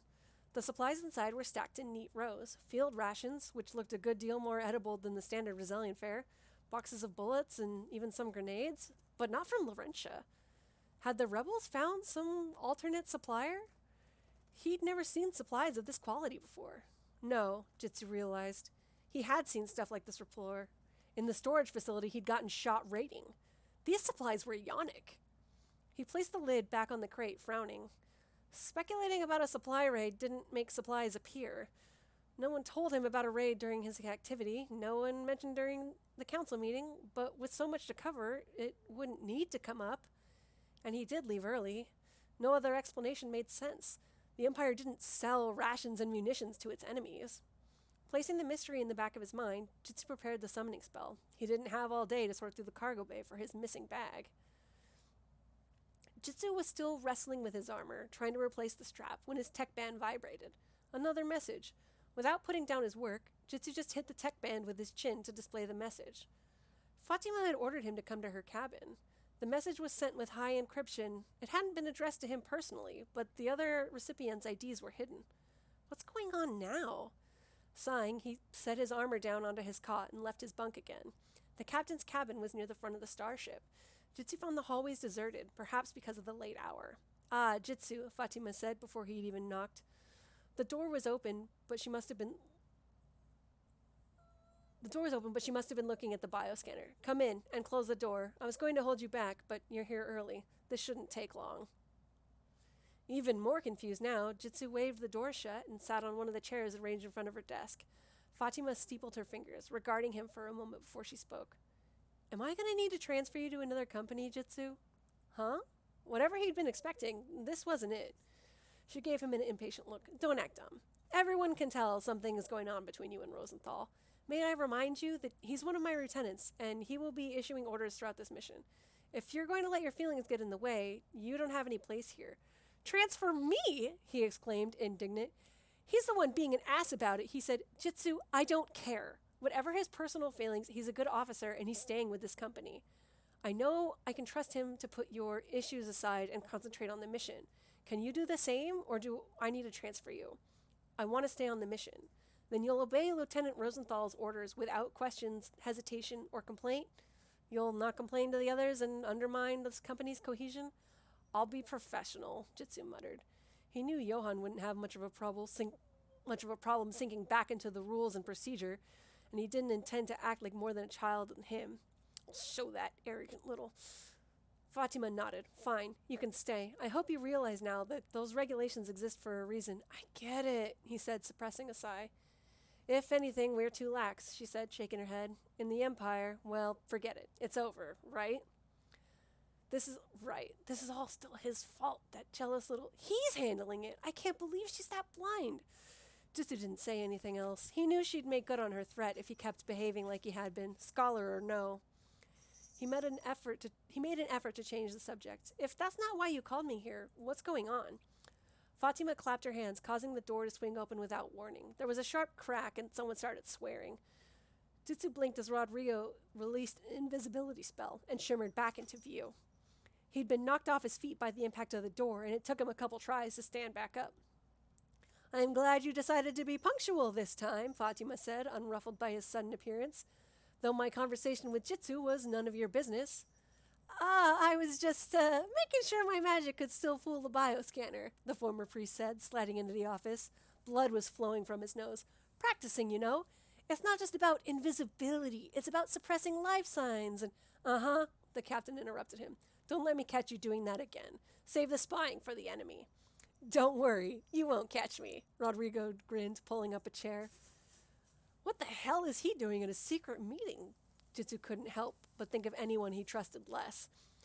The last person Fatima had invited to enter the office a moment later, a woman, pale and dark-haired. She could have been Ava's older sister, though she was less trim. Jitsu had seen her at the launch pad with the new Baltican recruits. Rodrigo sat up, fixed his nose with a spell, and started the mustache twirling. Jitsu kicked him. He agreed that the woman looked attractive in a stern sort of way, but they needed to focus. Welcome, the captain said once the woman sat. She closed the door again, this time with the switch on her desk. These are Gishin Jitsu and Rodrigo Borgia, both scholars attached to my company. Jitsu nodded at the woman, while Rodrigo contented himself with a grin to Jitsu's relief. You two, this is Vera Belyakov, the scholar sent with the Baltican recruits. With the introductions complete, Fatima moved on. What I'm about to tell you is top secret information. The council decided that nobody else on this mission needs to know. If that's going to be a problem, you can leave now. She was looking at Rodrigo.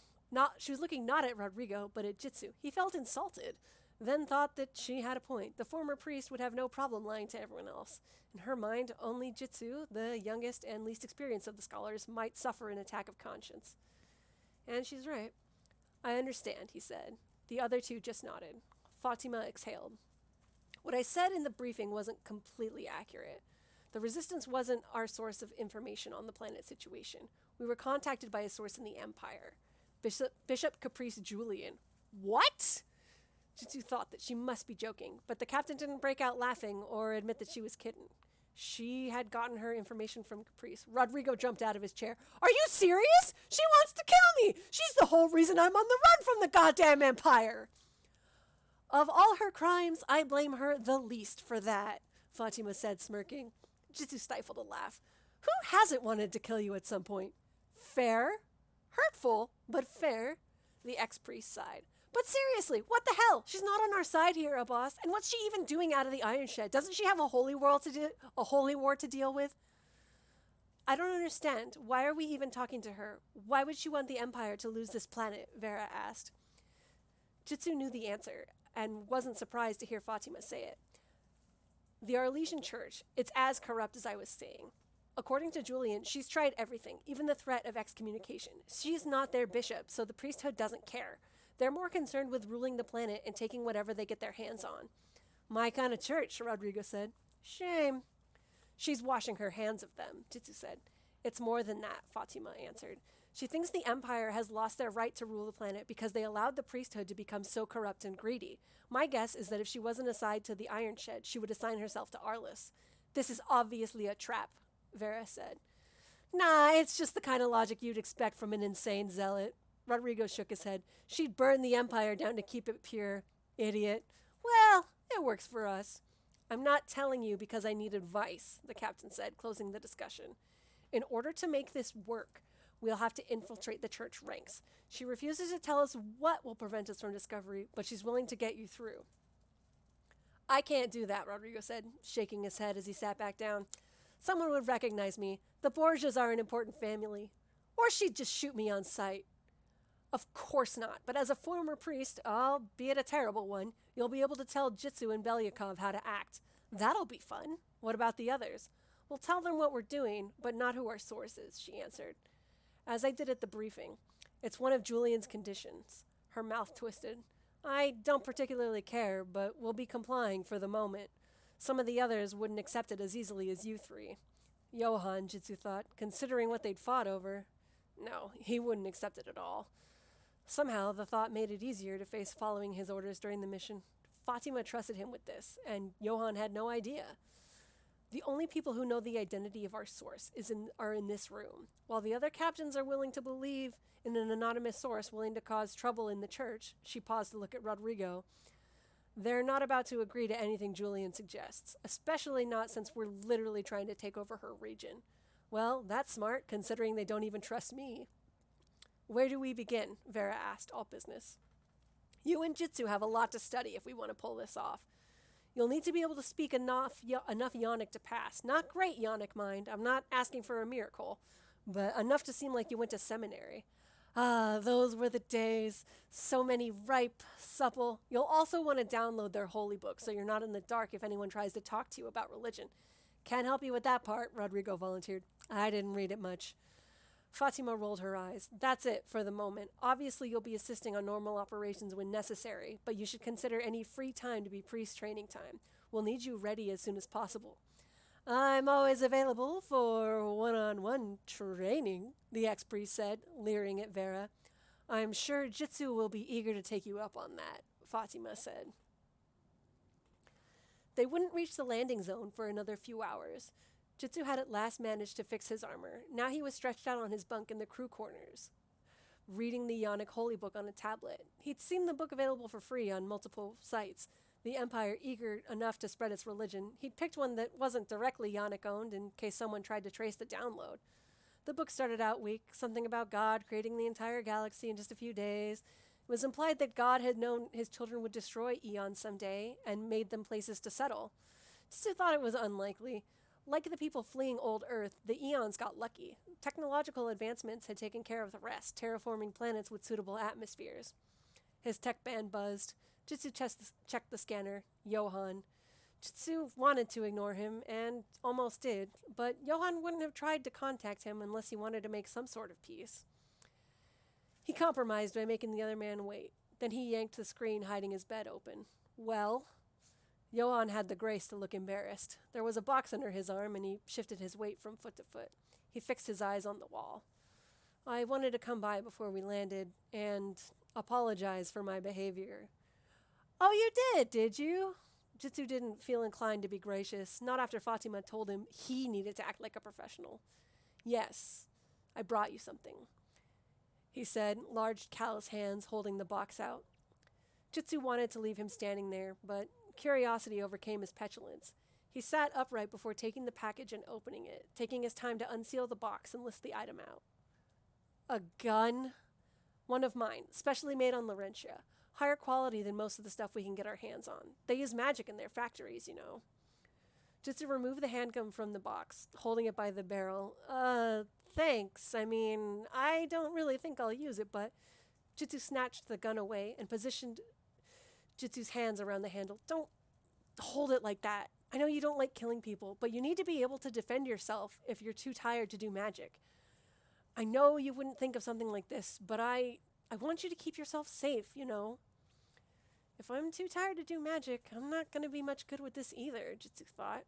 Aloud, he said, This is a really terrible I'm sorry gift, but thanks. He lowered the weapon back into the box, snapping the seals in place. I didn't really have anything that wasn't practical.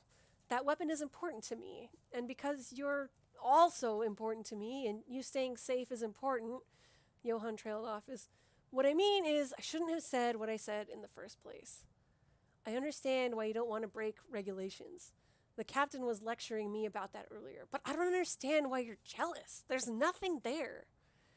It's just, we can't have anything real because of the rules. It's not that I'm jealous, I'm just frustrated. He pushed Jitsu's twisted bedding away and hopped up to sit next to him on the bunk. And I mean, I looked Julian up when we first started in the iron shed. She's the same age as Claudia. I know you miss her. Jitsu sighed, but then took Johann's hand in his. When do we get to have something real? I don't know. Johann squeezed his hand. I thought I would be alone after the Empire took Cabelon, and now I have you, but you're all I've got. Give me the pistol. I'll show you how to take care of it properly. He'll never get over what he lost there, Jitsu thought. How will he ever stop fighting this damn war? But he said nothing and focused on Johann's instructions. He'd figure out the future later. Now, the first rule is treat every gun like it's loaded. And that's the end of chapter 4. So what do you guys think? Are we engaged? Bailey! Those are marshmallows! Those aren't for you! Those aren't for you! Nerd! Why did you leave them on the floor?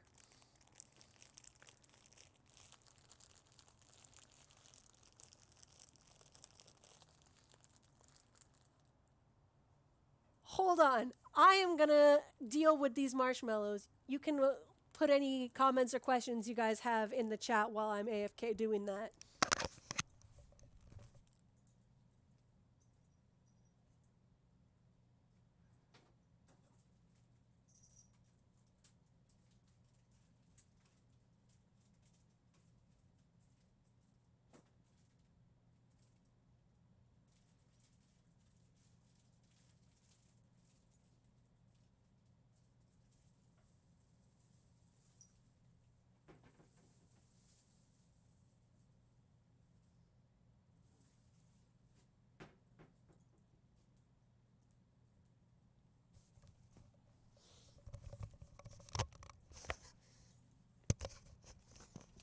I had to toss more than half the bag. So the Ionic Church is based off of Catholicism. And so what happened was when they started colonizing space, the Earth Catholics were like, hell yeah, we're up on that shit, and put all of their gratuitous amounts of wealth that they currently have to colonizing. Then when the Ionic settlers had to leave their own planet, they basically just took over the Catholic Church and said, this is ours now, because their doctrine fit it closely enough that they could just absorb most of the teachings without it being too weird. Oh, hey, Ocean, what's up? But yeah, so he's called Rodrigo Borgia because he's literally named after that Rodrigo Borgia.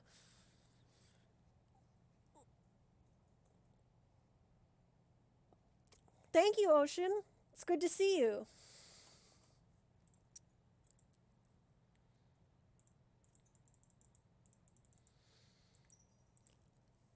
Also, Jitsu doesn't quite realize this yet. No, it was Bailey. Bailey was eating them. But the Yonics are actually like, they're just straight up aliens. They just are aliens. And Jitsu just is like, oh, they're humans from another planet. No, they're aliens.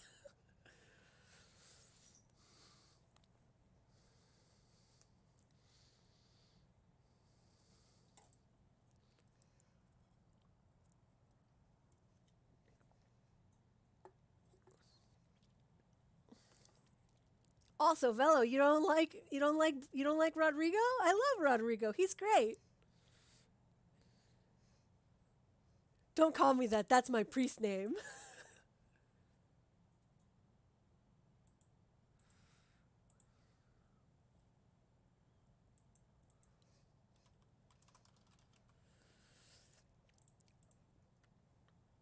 Yeah, all of the names are very specific and meaningful. So Jitsu's name is actually a play on words when you say it the correct way. So when you say Gishin Jitsu, it's a play on words. And then, so like the area that is the capital of the Iron Shed, Oriole, and then the other planet, Leinster, these are all like historical names. And obviously Yangtze, which is the planet that Jitsu is from, is named after the river. And then Hmong, which is the other one that the narration sort of implied has Asians. That is a that's the name of a culture that lives in Southeast Asia. They're a nomadic people and they live in a variety of places. They don't live in just one country as we know it. And so all of the places are named after like real former places.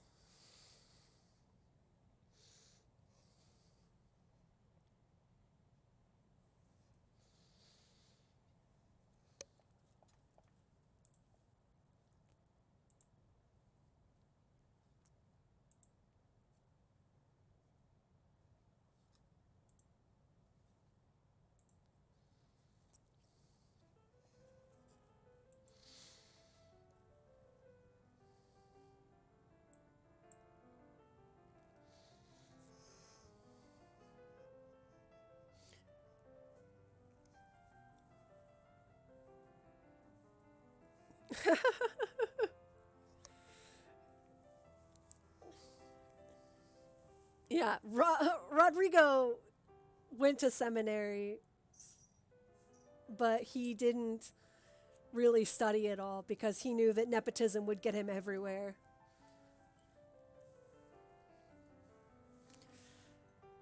The Isaac stuff doesn't start until they're undercover.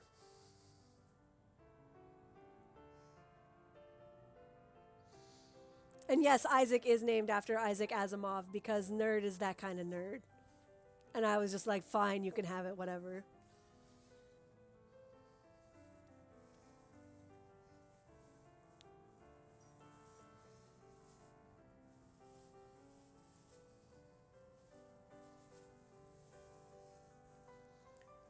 Isaac is a good boy.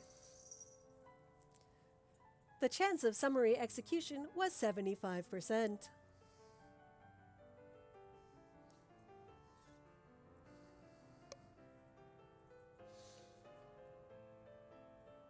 But yeah, one of my favorite things is actually that the Imperial news anchors don't take Caprice seriously at all. They're like, "Oh, she's just a cute little pop star. Look at this funny thing that she did. She let them go. Aww."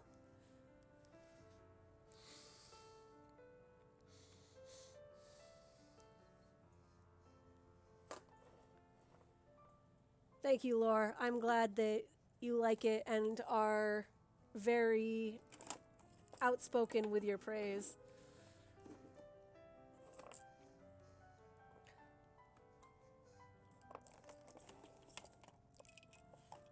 I remember more of it this time than I usually do on rereading. Oh my god, Caprice and her boyfriend are the absolute worst. So it's not going to come up until much, much, much, much, much later, and by much later I mean book 2. But the news anchors, when they were sort of mocking Caprice, they said maybe this will get Dominic out of the academy. Dominic is her ex-boyfriend, and they are both the two most powerful magic users in the Empire, and so they're basically celebrities like that, and so everyone was like shipping them and really looking forward to the upcoming wedding, etc., etc. And then they broke up really, really dramatically, and so it's they're always part of the news cycle.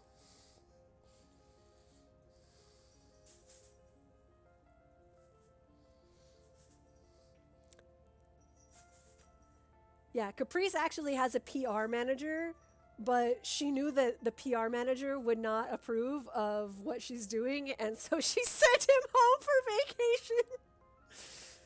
She's like, "Oh yes, I won't do anything while you're gone. Okay, bye."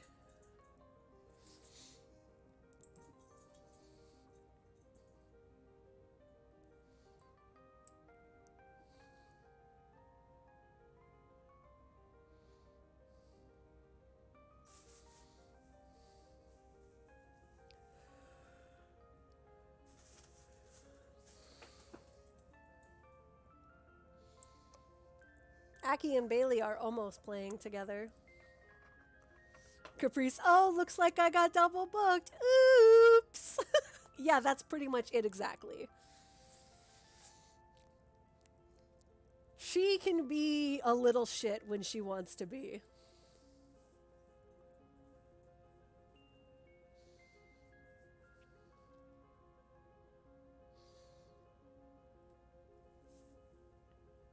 Hello, Mama.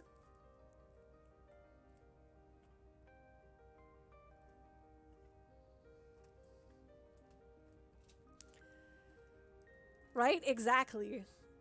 Except for her, like, pseudo adopted father who totally knows that she is a little shit and thinks it's hilarious that nobody else knows.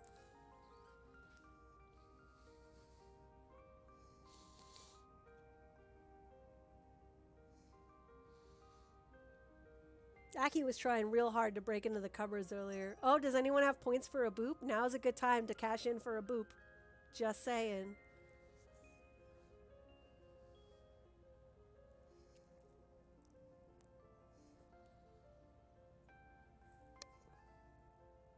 There's a boop for Mama. Oh, boops from everyone. Here, this one's from Lore. This one's from Biggie. Boops from everyone.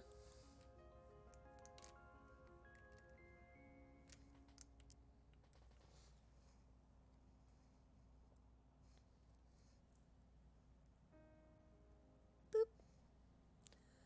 Well, I can't have my cats getting fat just because Twitch loves them.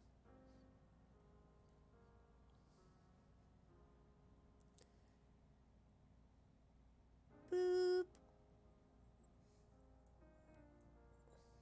So you guys are welcome to boop or treats or whatever during the stream, and I will only do it at the pauses in like chapter breaks.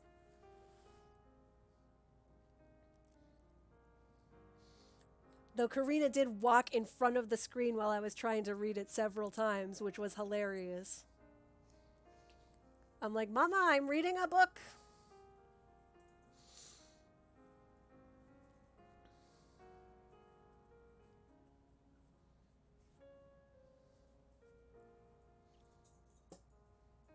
Hello, dear.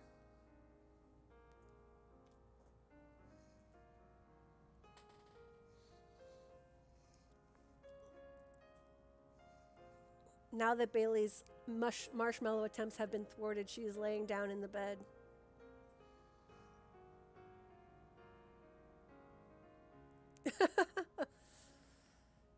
Your supervisor knows what's up.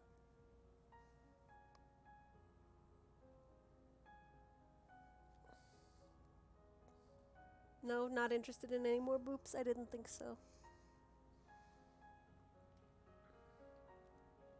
Of course he did. V is a terrible son.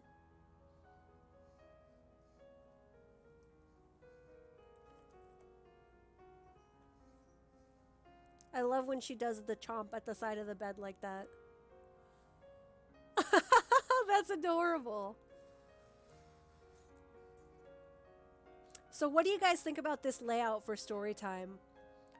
I think that it's like good and not too distracting while still being interesting.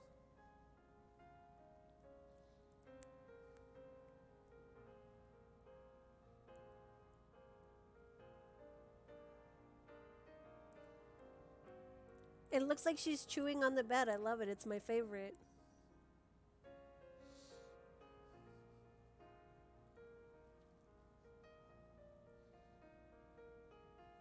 I know, right? The baby cats is just too good. It had me very distracted as well.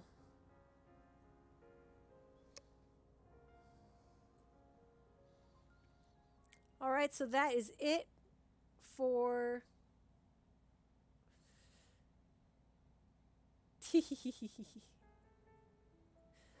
So that is it for story time tonight. We will continue starting on chapter 5 next week. Tomorrow is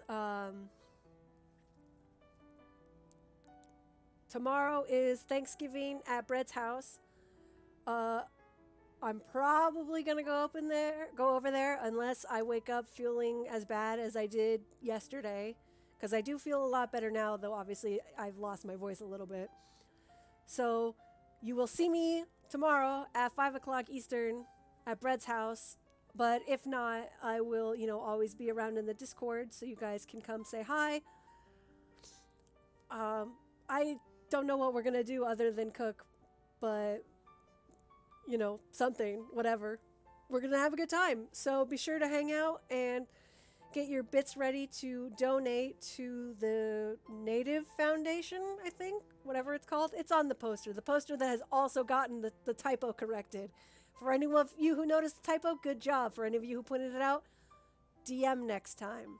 Don't type it in public. All right. So, is there anyone to raid?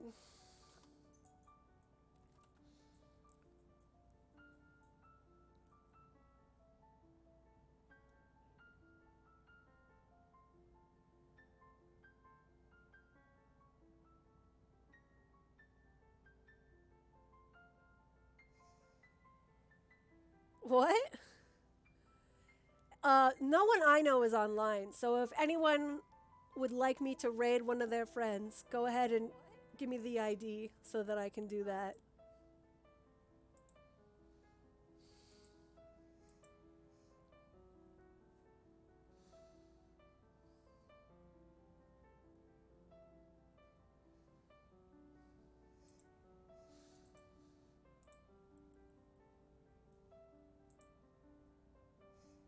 Mm,